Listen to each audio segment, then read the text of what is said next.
Welcome to Women with Drive, a show by the Deakin Melbourne Boomers, talking all things Aussie women's hoops. Hosted by Boomers' own Lou Brown. Women with Drive.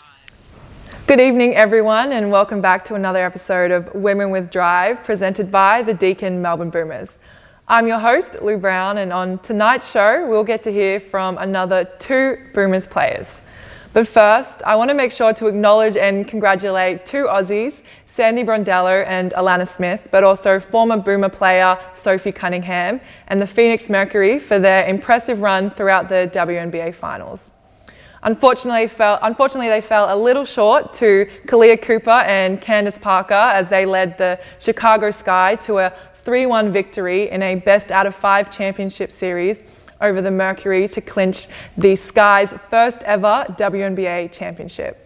A super exciting championship series to wrap up the WNBA's 25th year. So much growth and excitement in that league, and I look forward as the WNBL is following suit. But on tonight's show, recently I got to speak with good friend, a great human and a great basketball player, Penina Davidson. Penina will be suiting up this year for her 3rd year with the Boomers, and we got a chance to learn about Penina, who she is, and some of the things that she's got going on and off the court. Women with Drive. Penina is obviously a very beautiful name, but we often call you by the nickname P. What are some other variations that you are happy with, and any other nicknames from over the years that you'd like to share?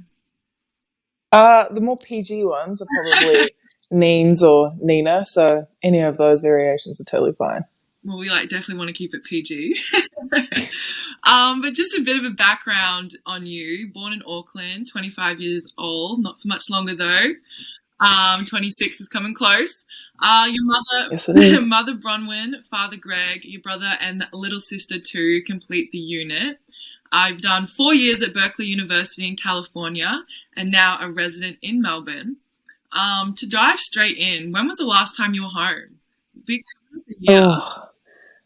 Last time I was home was right before the hub because we had to do 2 weeks quarantine in Sydney, so it was middle of September. Even though you've been part of team stuff sporadically, I know you've mostly been by yourself and just not knowing when you'll be able to get home again. What has this been like for you, and what are some of the ways you've been able to combat the more isolating periods and just the uncertainty of when you're going to be home next? Right. It was kind of a good opportunity, if anything. There was some periods of isolation, but I kind of knew what I was getting into, so it wasn't like it was a surprise that I couldn't get home. It was a great opportunity to get to know Melbourne and all that it comes with. So I got to know the city pretty well. I got to know a lot of the people that, stay here during this time, and even got to have a chance in playing in the NBL 1, which was super cool. So it wasn't totally bad considering all the connections that I've started to make and getting to know such a beautiful city like Melbourne. Yeah, absolutely. And so because just mentioning you're getting to know Melbourne a bit, this will be your 3rd year with the Boomers, and obviously we mentioned 1st year in the NBL 1 with the Nunawading Spectres. What do you love most about living here? Oh, I think I said it before, but this city is so beautiful. And Maddie Garrick and I talk about it more often than we probably should, just about oh my gosh, have you seen the city today? It's so pretty. It's just such a beautiful city. So yeah. Well, I know as well, Melbourne's I know you love your coffee. Yes. Yes. Melbourne's known for coffee. Unfortunately, yes. But also, you got such a creative side to you as well. Making clothes, paintings, just to name a couple. How did you come to discover some of these talents about yourself? Is it something you've always been into, or something you've slowly come to find the talent for throughout the years? A little bit of both. What I like about, and it goes back to Melbourne again, is Melbourne's pretty cool in not being too stuck with one thing in particular. If I'm not feeling painting that day, I can go dabble in some sewing. If I'm not feeling sewing, I can go dabble in something else. So I would say it was probably a little bit of both, and it was just a little bit of trial and error. It's just, if I find out I'm good at it, I'll stick with it and let people know. If I don't, then I'll just keep it a secret. So yeah, it's a little bit of that. Yeah, I know. Well, remember the first time we hung out was we went to the National Art Museum. Yeah, Yeah, yeah, and I was like, this is going to be a good friend to have because I'm from yeah. Melbourne, but I haven't even explored the city and stuff. So, yeah, you put me out of my comfort zone there a little bit straight off Oh, the bat. perfect. Yeah, That's what we yeah, like to hear. he's going to be a great friend. Yeah. But also, I must add, you've super involved in the community since being in Melbourne with some volunteering and also a lot with the Melbourne Boomers Mama Ball and Boomers Academy. Could you tell me a little bit more about the Melbourne Youth Bus in particular, a project that you've been involved with and related to the inner city Melbourne?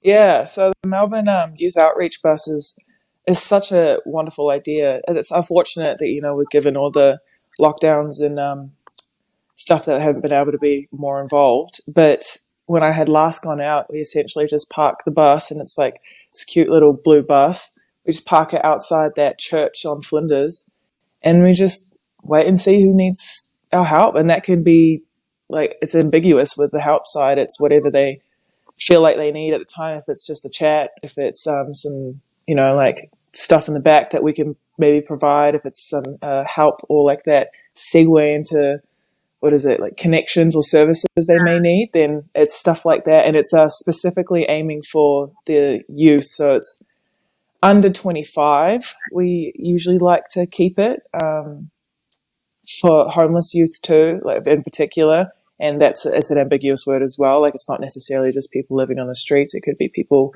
like friend house jumping or anything. So it's just whatever we can kind of provide that night, or like segue them onto, then that's what we aim to do. What do you enjoy most about it? Oh, I have a really big soft spot for the kids, and I feel like a lot of the time it's the adult, us as people who are, might be in a better situation, to help these kids who might not know where to get and how to get help. So these kids have a real opportunity to do something special, and I think it's up to us to kind of push them along that way if we can. Yeah, and they have such an incredible figure and role model in yourself being there. So I'm sure that just adds to it even more. But also, alongside of that, I mentioned the Boomers Academy and Mama's Ball. You obviously have a motivation and drive for being in the community and amongst the fan base. What would that motivation for you be?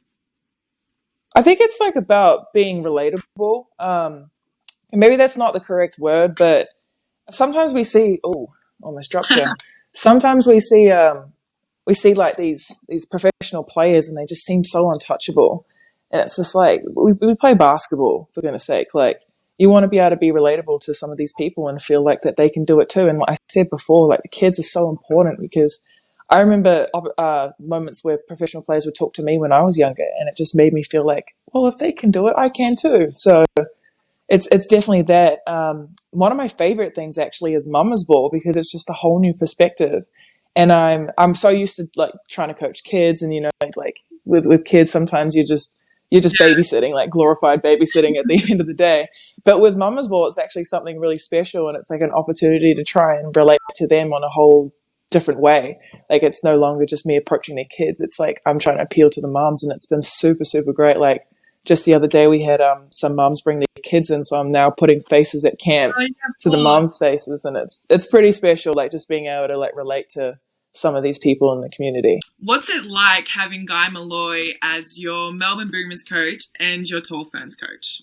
I like it because it's just smooth transitioning. So he likes to implement a lot of the stuff for Tall Ferns for Boomers too. So it's smooth transitioning for me. I know exactly what he wants for both sides. At least I'm not having like two different coaches' opinions like combating. Right. And especially like even having Flinny in NBL 1, like it's smooth sailing throughout the year, which I think I might have taken for granted, now that I have it, I could imagine just how difficult it could be to have a couple of coaches telling you different things and having to put on your like Tall Ferns hat and then your Boomers hat. At least it's just one big hat with Guy.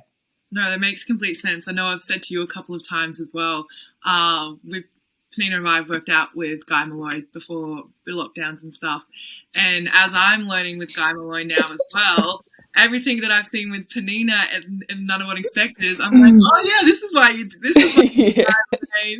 this is We how. become like mini Guy Malloy's, like, hey, here's the details. Very much so. Penina's been very much preparing me for my first season. There'll be so many things, so many times. She'll be like, this is why this will be done in Melbourne Boomers. Yeah, we do this at the Boomers too. So I'm like, it's better. I can take it all in. So it makes complete sense, and I can see it being such an easy transition now as well. Yeah. It was super great being able to catch up with Penina Davidson, and right after the break, I'll be joined by Lily Scanlon. Welcome back, everybody, and I am super excited to be able to welcome the one and only Lily Scanlon in the studio with me right now. Thank you for joining me, Lily. How are you? I'm good, thanks, Lou. How are you? I'm good, thank you. It's such a pleasure to have you here. Just a little background on you. Quite the history as for such a young player. WNBL champion already with the Canberra Capitals. Conference champion when you were over in the US with Gonzaga at the West Coast Conference, silver medalist with the under-19 Gems, and bronze medalist with the under-17s, but COE graduate as well. So let's start there. You were an incredibly successful junior, and you get the opportunity to go to the COE.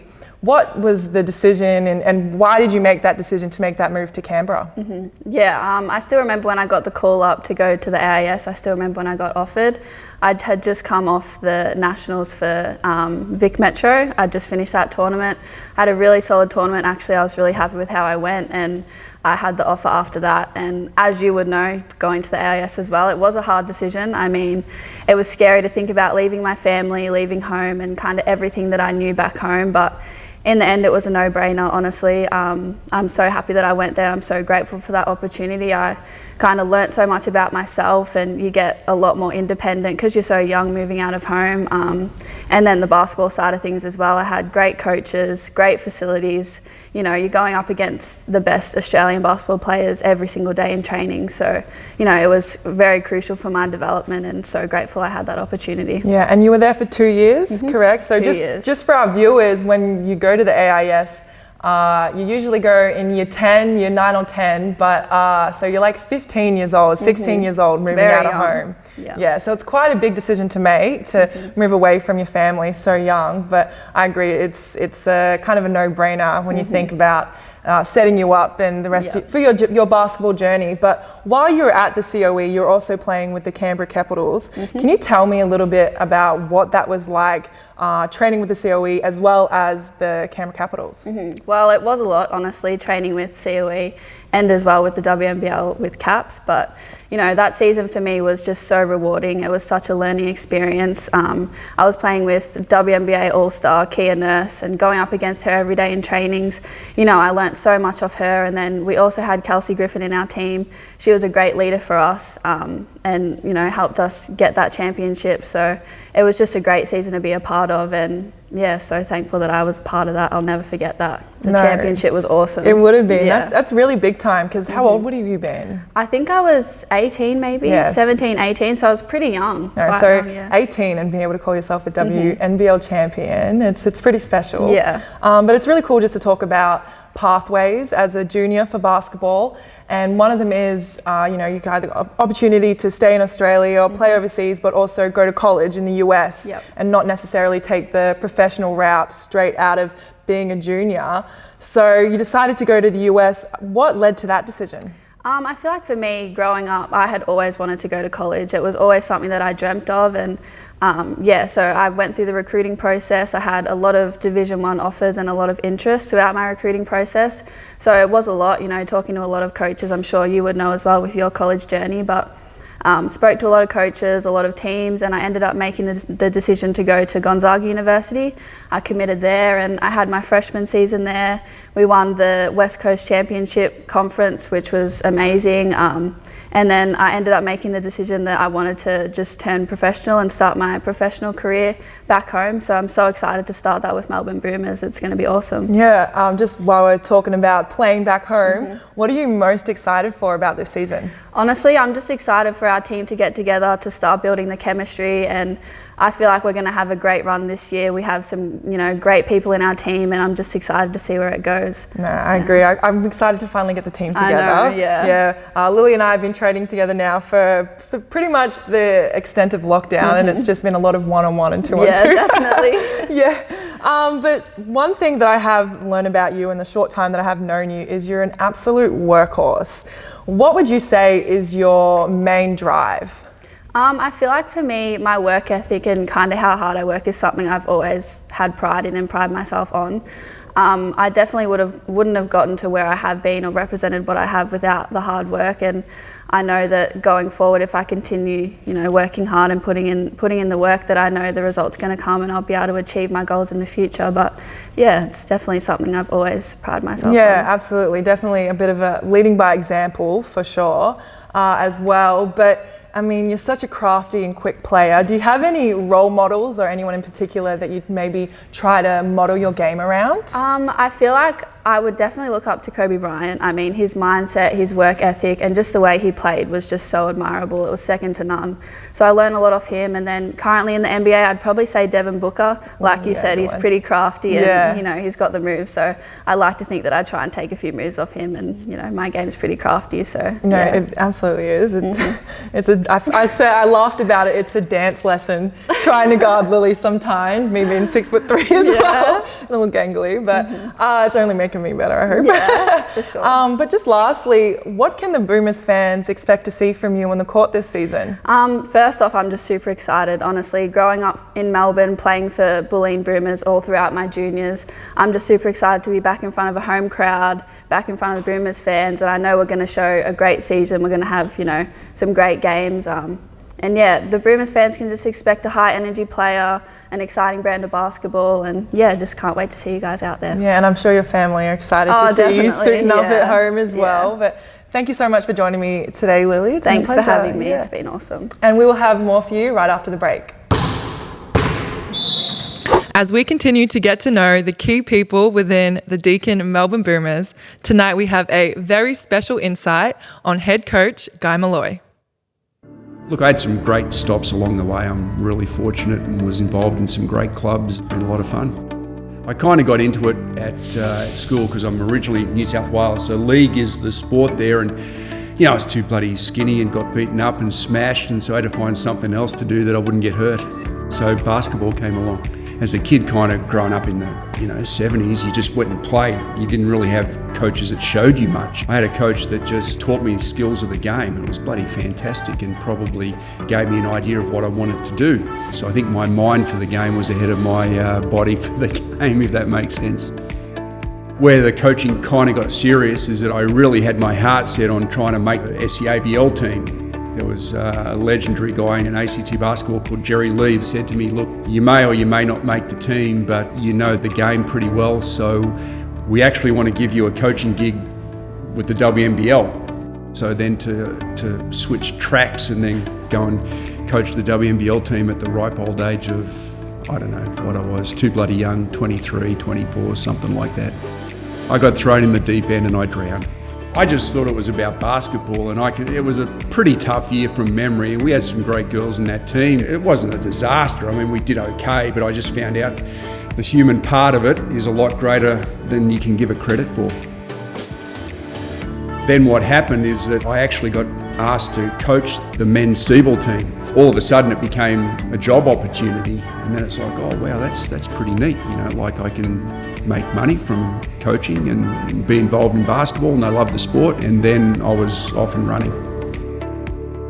I realised in time it didn't really faze me if it was men or women or NBL or WNBL or whatever else. I just really enjoyed the process. A good friend of mine, Laurie Chiswick, she talked to me about coaching Bulleen Boomers, and then they actually got rebranded to Melbourne Boomers just around that time. And look, I guess I was looking for a bit of a change. I always enjoyed working with the girls, so I thought, you know what, yeah, okay, I'll put my hand up and I'll do this for a year, but that's all I really wanted to do. Now 6 years later, I'm doing the same thing. It's been a bit of a bust boom cycle, and we nearly didn't exist. But now that we do, it is about reforming the culture of our club to get the right people on board, and then the vision of our playing style, how we want to play and appeal to fans and play good winning basketball. And as I said, we've been through some tough times, but you know, the last couple of years it's turned around really well with a grand final and a semi-final appearance. Well, I always try to tell the truth, and I always try to be honest with the players, whether that's good news or bad news. I'm not much of a rah-rah personality, but I do jump right in the trenches with the players to try and get them better personally and as a team, and I don't fudge on the difficult and hard conversations, and I think that the players appreciate that even if it's bad news. So I think that they would know that I've got their best interests at heart and that I truly care for them. As I've grown older in coaching as well, you understand, to turn the full circle back to my first go at it, that their lives off the court can have a big impact on what's going on the court. You need to have the relationship that extends beyond the white lines of the court. I think that the message is, if it's like, Coach, you helped me get to a better place. So the work we did together, I got to a better place. So I don't think that there's a better reason to be involved in coaching than that. So all the other things I think will fade. You know, the results of any games are just not, from 25 years ago, just don't matter. You know, they don't count. But it was something that happened along the way, impacted both of us in a really positive way, and that's great. That's what you do it for. That's the best feeling by far.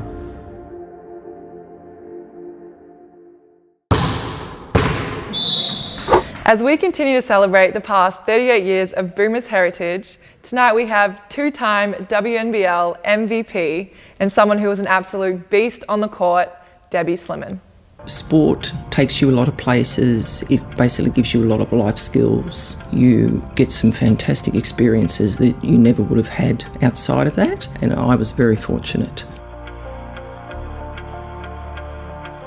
Back in the day, I was playing with Coburg Cougars, and basically their licence ran out, and all of us, we all moved over to the Boomers. So we took a few players with us, and that's basically how I got started at the Boomers. It was a very talented team. We had some fantastic mentors and coaches, Paul Deacon, Tammy Good, Laurie Chiswick, and it was a really exciting time. I wasn't that accurate under the basket in the early days, but I did have a determination to go after the ball if I missed. I wasn't actually a very gifted player. I had to work pretty hard at my game, but I put in a lot of work outside of team training.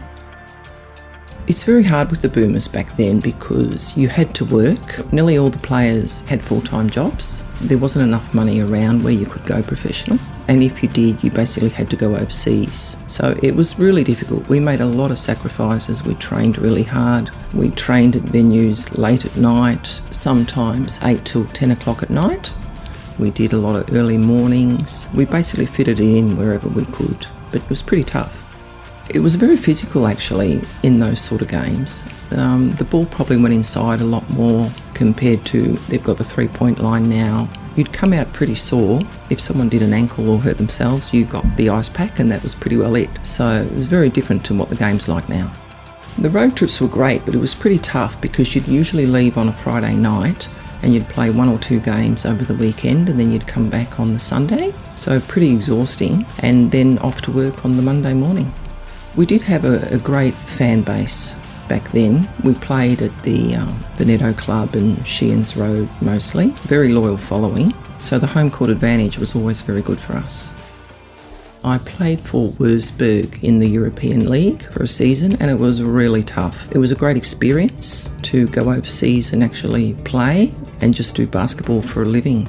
I'm very much more into the team than the individual awards, but it's always nice to be recognised, you know, for the hard work and the sacrifices that you make. So I've had some wonderful opportunities and I've been very fortunate. I've met a lot of great people along the way, played against some really talented players, had some great mentors and coaches. Yeah, it was fantastic.